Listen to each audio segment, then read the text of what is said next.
आज हमारे सवालों के चक्रव्यूह में है कैथल से पूर्व में रही चेयरमैन उर्मिल कोलिया। कांग्रेस के कार्यकाल को एक स्वर्णिम कार्यकाल आप लोगों के द्वारा कहा जाता है। सरकार कहती है कि हमने आज विकास के वो नए आयाम स्थापित किए हैं जो पहले कभी नहीं हुए थे। वहाँ की महिलाएं आज भी अंधेरा होने का इंतजार करती हैं कि जब अंधेरा होगा तो वो शौच के लिए बाहर जा पाएंगी। अगर हम क्योड़क बस्ती और हरसोला बस्ती में जाएं तो वहाँ ये पता चलता है कि वहाँ अभी पानी के निकासी की बहुत समस्या है। और इसी तरह अगर हम शेरगढ़ रोड शिव कॉलोनी में जाएंगे तो ये पता चलता है कि वहाँ पीने का पानी अभी तक नहीं पहुँचा है। तो इस तरह की जद्दोजहद हर आम आदमी की जीवन में कैथल में बनी हुई है। आप जब चुनावी मैदान में उतरेंगे तो किस तरह से सामना करेंगे इन मुद्दों का। नमस्कार, मैं हूं संदीप बागड़ी और इस समय कैथल में मौजूद है।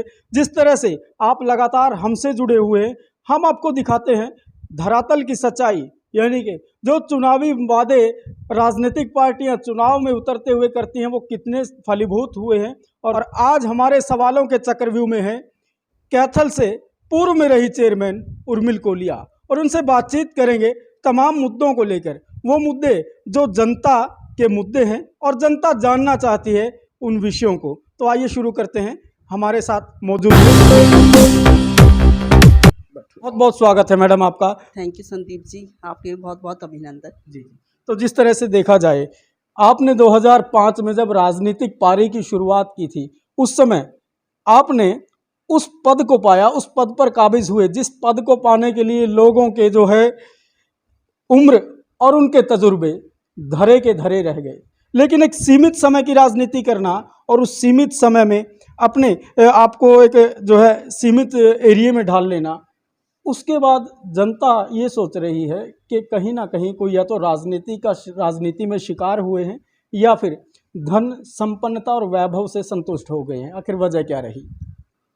ये आपकी बात सही है कि 2005 से मैं बहुत एक्टिव हुई थी राजनीति में। मेरे ससुर श्री ईश्वरचंद कोलवले जी, उनकी बड़ी इच्छा थी कि मैं राजनीति में आऊं और उन्होंने ही पहला स्टेप उठाया था और मुझे लेके आए। मैंने उस टाइम जर्नल सीट पर अपने वार्ड की अपना इलेक्शन लड़ा, बहुत अच्छी जीत हुई हमारी वहाँ पर। और उसके बाद सुरजेवाला जी के आशीर्वाद से मुझे प्रधान बनाया गया कमेटी का। हमने उनके कार्यकाल में बहुत अच्छा काम किया, उनके जैसे उन्होंने हमें समझाया, क्योंकि हम नए नए थे और काम इसलिए अच्छा हुआ क्योंकि हम जनता के बीच में रह के काम कर रहे थे। उनकी जितनी प्रॉब्लम्स होती थी हम सुरजेवाला जी से बात पहुंचाते थे, वो हमारी हर एक प्रॉब्लम को सुन के उसको सॉर्ट आउट करते थे। हर प्रॉब्लम हमारी सॉल्व होती थी और इस तरीके से हम लोगों के बीच, जनता के बीच का जरिया हम बन गए और इस तरीके से सारा काम होता चला गया। रही बात जो आप कह रहे हैं कि संपन्नता वाली, ऐसा कोई, वो तो एक कहते हैं ना, इतिहास गवाह है हमारा। सब जानते हैं कि किस तरीके से हमने काम किया था। उस टाइम कोई करप्शन नहीं था। संपन्नता वाली हमारी, ऑलरेडी हमारा परिवार बहुत संपन्न था उसमें, इसलिए हमें इस चीज़ की कोई ज़रूरत नहीं थी। हमें तो सिर्फ़ और सिर्फ जो मेरे ससुर जी का सपना था कि हम राजनीति में मुझे एक्टिव होना चाहिए, वो मैंने अपनी उनकी इच्छा पूरी की थी। रही बात उसके बाद जो मैं 2011 तक रही हूँ प्रधान, फिर वापस से हमने एमसी का इलेक्शन लड़ा। उस टाइम हमारी और भी अच्छी जीत हुई क्योंकि ये लोगों ने हमारा काम देखा उनके बीच में जो थे। क्योंकि आज भी वो जो वहाँ के एमसी हैं वो ये कहते हैं कि आप तो लोगों की रसोई तक पहुँचे हुए थे, क्योंकि उनके दुख और दर्द में हमेशा हम दिन रात खड़े रहते थे, क्योंकि हमारा परिवार है वो। और इसी तरीके से फिर हमने 5 साल एज एन एमसी काम किया। खाली एज एन एमसी नहीं काम किया, उस टाइम जहाँ पर भी कोई प्रॉब्लम होती थी, मेरा आज आपको एक बात कंफर्म कर देती हूँ, 15 साल से मेरा वही मोबाइल नंबर है, मेरा और मेरे हस्बैंड का। आज भी शहर में कभी किसी को कोई प्रॉब्लम होती है, वो हमें आज कॉल करते हैं और हम उनकी प्रॉब्लम को अपनी तरफ से कोशिश करते हैं कि उसको सॉर्ट आउट करते हैं जी। तो उसके बाद हम एज एन एमसी रह के, फिर कुछ ऐसा हुआ कि मेरे बच्चे इस कदर इस एज पर आ गए थे कि हम इन बच्चों का थोड़ा सा भविष्य देखना था, क्योंकि 10 साल तक तो बच्चे छोटे ही थे। फिर इस वजह से हमने 5 साल गैप लिया। भगवान की दया से बच्चे आज सेटल्ड हैं और जैसे ही अब ये रिजर्वेशन का हुआ है वापस से, तो हमसे ज़्यादा जनता हमें वापस याद कर रही है। वो चाहती है कि हम वापस काम करें, लोगों के बीच में आएँ, क्योंकि उन्हें पता था कि अगर कहीं काम होता था, करप्शन लेस काम अगर हुआ था तो हमारे वक्त में हुआ था, और वो चाहते हैं कि हम वापस से आके और उनकी प्रॉब्लम्स को सॉर्ट आउट करवाएं। जी।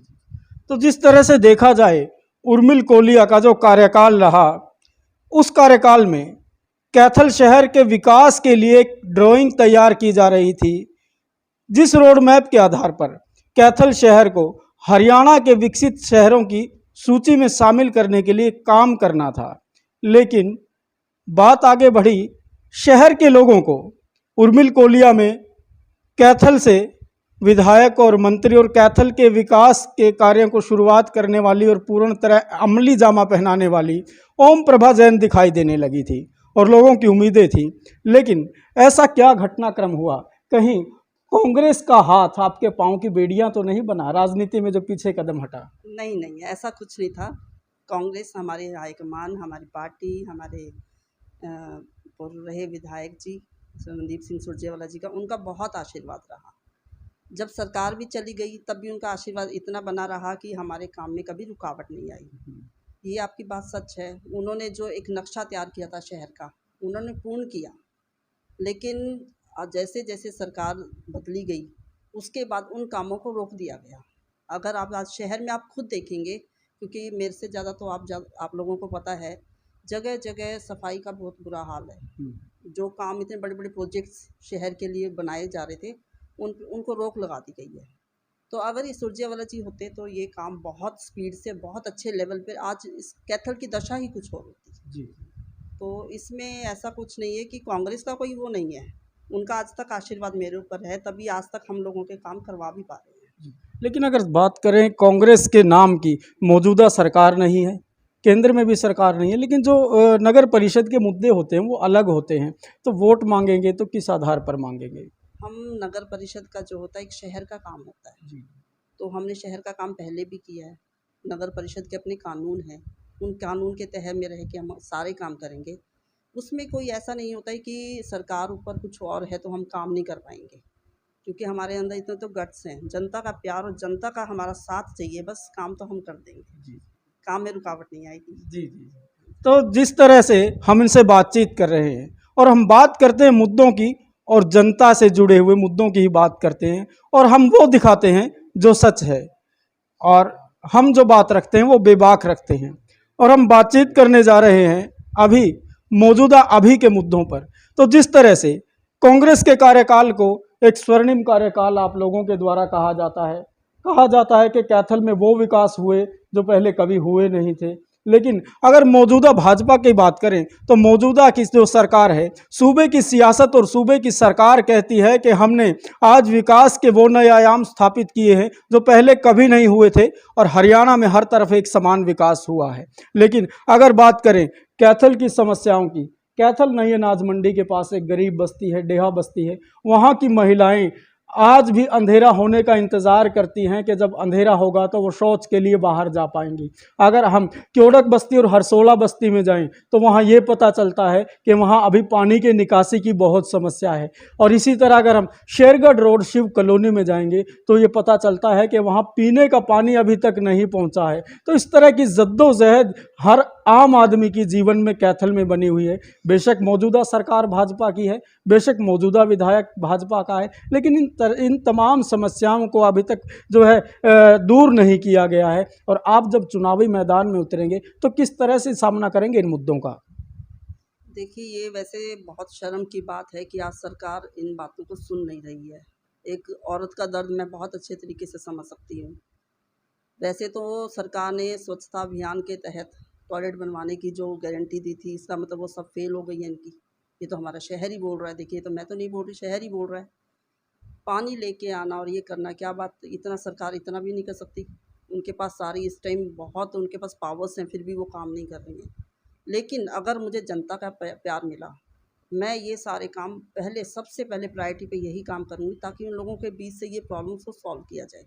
क्योंकि उनकी जो ज़िंदगी है, जो एक सिंपल अपनी खुद की रोज़मर्रा की ज़िंदगी है, वो भी डिस्टर्ब होती है उससे। तो इसलिए मैं तो चाहूँगी कि अगर मुझे जनता अपनी तरफ से अपना प्यार देती है, मुझे वो चुन के लेके आती हैं, तो मैं उनको इतना विश्वास दिलवा रही हूँ कि मैं सबसे पहले यही काम, इनकी जो ये प्रॉब्लम्स हैं इनको सॉल्व करूँगी। और रही बात जो अगर हम शहर की तरफ देखते हैं, शहर में अपनी तरफ से हमने जो विकास किए थे, उन विकास कार्य को भी उन लोगों ने बिल्कुल ऐसे धराशाही कर रखा है कि वो दिखने बंद हो गए हैं। चाहे वो सफाई का हो गया है। चलो आप जैसे आप ये कह रहे हो कि अब अगर थोड़ी सी बारिश भी आ जाए तो कोई इन लोगों ने पानी की कोई ऐसा निकासी नहीं कर रखी कि पानी वहाँ से चला जाए।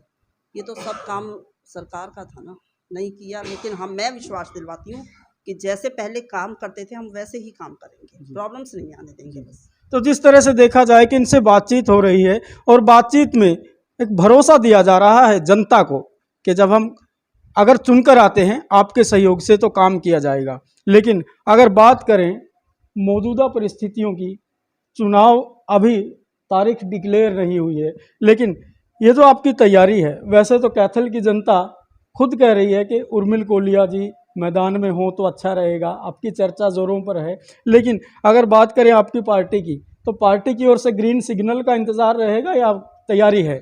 नहीं, हम लोग एज अ टीम वर्क काम करते हैं। जैसे हमारे हाईकमान के ऑर्डर्स होंगे हम उनका साथ देंगे और बिल्कुल साथ देंगे हर तरीके से जी। और अपनी तरफ से तैयारी सिर्फ और सिर्फ जनता के प्यार की वजह से कर रहे हैं कि ताकि ऊपर से अगर हमें सिग्नल मिलेगा तो हम बिल्कुल फिर ओपन माइंड उसमें आ जाएंगे मैदान में। जी। तो कांग्रेस में हाईकमान किसे मानते हैं? हमारे लिए तो रणदीप सिंह सुरजेवाला जी हैं। उनके जैसा उनका आशीर्वाद रहेगा, उनके आशीर्वाद से जिनको भी आशीर्वाद मिलता है हम उनका साथ देंगे।